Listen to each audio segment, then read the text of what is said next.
Oh jadi TSK bla bla bla TSK dulu kubu sebelah sana kegirangan, ntar dulu lu mah gila-gila masalah status ini aja kak, case yang nggak ada angin nggak ada hujan tiba-tiba dikerjakan ya. Tiap hari dari pihak kepolisian itu menerima laporan berbagai macam kasus, tapi kalau nggak kuat begini nggak akan up.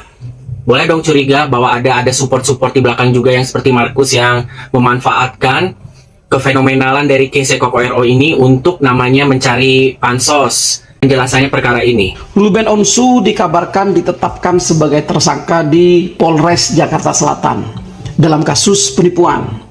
Banyak netizen masyarakat yang mengatakan seolah-olah Ruben ini bersalah, seolah-olah Ruben ini melakukan penipuan. Di dalam hukum pidana ada yang namanya praduga tak bersalah. Artinya seseorang yang ditetapkan menjadi tersangka, misalnya oleh kepolisian, belum dapat atau belum bisa dikatakan bersalah sampai adanya putusan pengadilan. Jadi sebelum adanya putusan pengadilan, kita tidak boleh mengatakan seseorang itu melakukan tindak pidana. Prosedural seperti ini mah udah biasa ya, jangan langsung hip hip hura langsung mencak-mencak kayak orang debus ya. Ikutin aja dulu semuanya, yang penting kan at least nggak masuk yang seperti kayak Ono yang pernah mungkin baju oranye ya kan, yang mencari platform ya menggunakan fenomenal ini ya kan untuk aji mumpung. Ya iyalah, berita Koko RO mah yang sekecil kutu aja juga pasti bakal jadi nasional. Emangnya Ono dari masuknya dikejarnya sampai keluarnya dari jeruji kagak ada yang tahu ngeliput? Ya beda lah, beda kelas, udah pasti lah bakal nge-headline mau beritanya hoax apa enggak, penting kan berita hari gini ya kan, mau dimanipulasi mau dibayar bagaimana yang penting mah huru hara ya kan. Kalian ini pada lupa ya kalau Koko RO itu artis besar ya, senior udah 30 tahunan dari 90-an, 97, 98. Lu lupa ya? Lu samain sama idola lu dari pihak sono. Ntar dulu, Koko RO aja mungkin sampai keblinger, kenapa tiba-tiba gue jadi TSK? Kenapa tidak ada bahasa ke gue? Kenapa tidak diminta gue dipanggil, dikonfirmasi? Tiba-tiba aja dari penyidikan April itu, tiba-tiba jadi TSK. Ntar dulu, itu kan status sementara. Ya, status tersebut itu bisa menjadi status yang digagalkan kalau 1-2 lebih bukti dari pihak Koko RO yang pada akhirnya baru aja mau dikirimin surat untuk pemanggilan diperiksa. Kenapa nggak dari kemarin-kemarin Pak Polisi?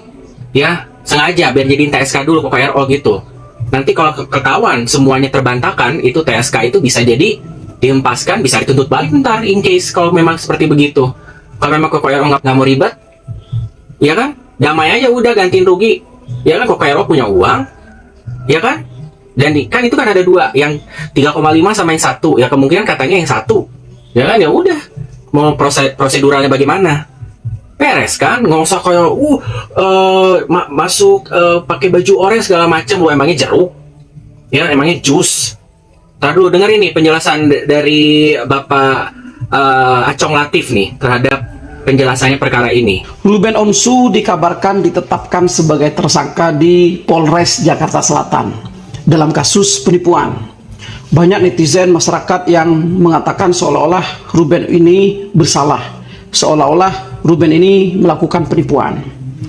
Di dalam hukum pidana ada yang namanya praduga tak bersalah. Artinya seseorang yang ditetapkan menjadi tersangka, misalnya oleh kepolisian, belum dapat atau belum bisa dikatakan bersalah sampai adanya putusan pengadilan. Jadi sebelum adanya putusan pengadilan, kita tidak boleh mengatakan seseorang itu melakukan tindak pidana.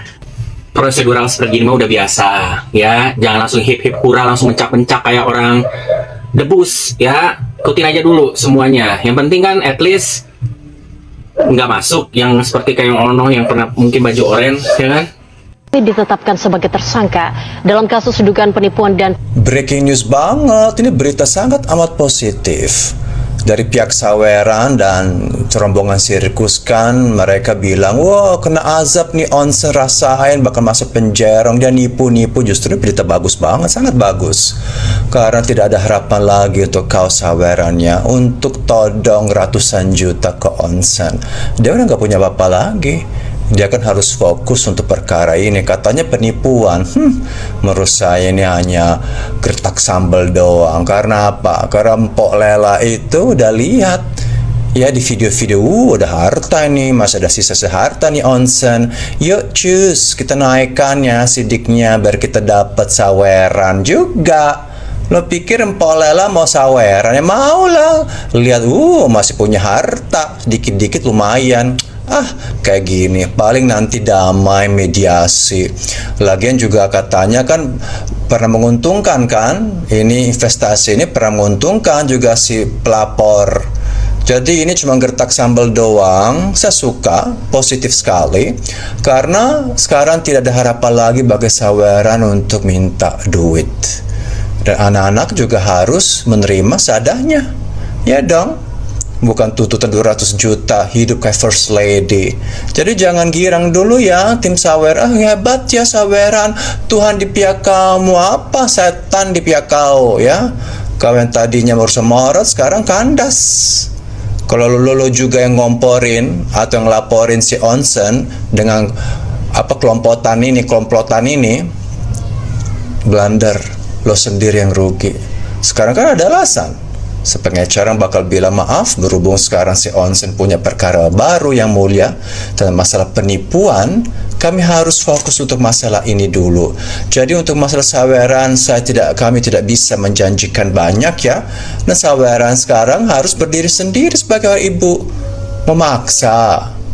Kan kalau urusan perkara ini yang baru kan pidana pakai duit lagi. Sepengecaran baru mungkin si Minola lagi. Jadi mereka fokus kayak ini bagus sekali, berita positif menurut saya ya. Ini cuma gertak sambal doang. Nanti habis itu mediasi udah kelar. Karena pasti si onsen juga punya bukti pernah memberi keuntungan. Gak mungkin lah kalau orang itu menggelapkan duit, gak mungkin itu setiap hari muncul di sosial media. Gak mungkin. Seberani itu. Ya. Gak mungkin. Kalau orang menggelapkan uang, itu biasanya kabur, ngumpet. Ini muncul setiap hari, bisa dicari, kan aneh. Dan mungkin ada niat baik juga untuk kembalikan uang, atau nyicil, atau gimana, ada bukti juga. Gak mungkin. Orang kalau mau jahat tuh kabur, bukannya nongol. Kecuali politikus ya, kecuali itu aparat, kan itu mafia. Mafia negara tuh beda, mereka sering backing ya, dengan konglomerat, dengan cacing naga. Tapi kalau orang biasanya kalau udah nipu kabur, nggak nongol setiap hari. Jadi aneh, ini gertak sambal doang tapi bagus banget karena akhirnya si saweran manyun, nggak bisa dapat apa-apa lagi, hanya bisa garmek dan pita cacing naga. Tapi kalau orang biasanya kalau udah nipu kabur, nggak nongol setiap hari. Jadi aneh, ini gertak sambal doang tapi bagus banget karena akhirnya si saweran manyun, nggak bisa dapat apa-apa lagi, hanya bisa garmek dan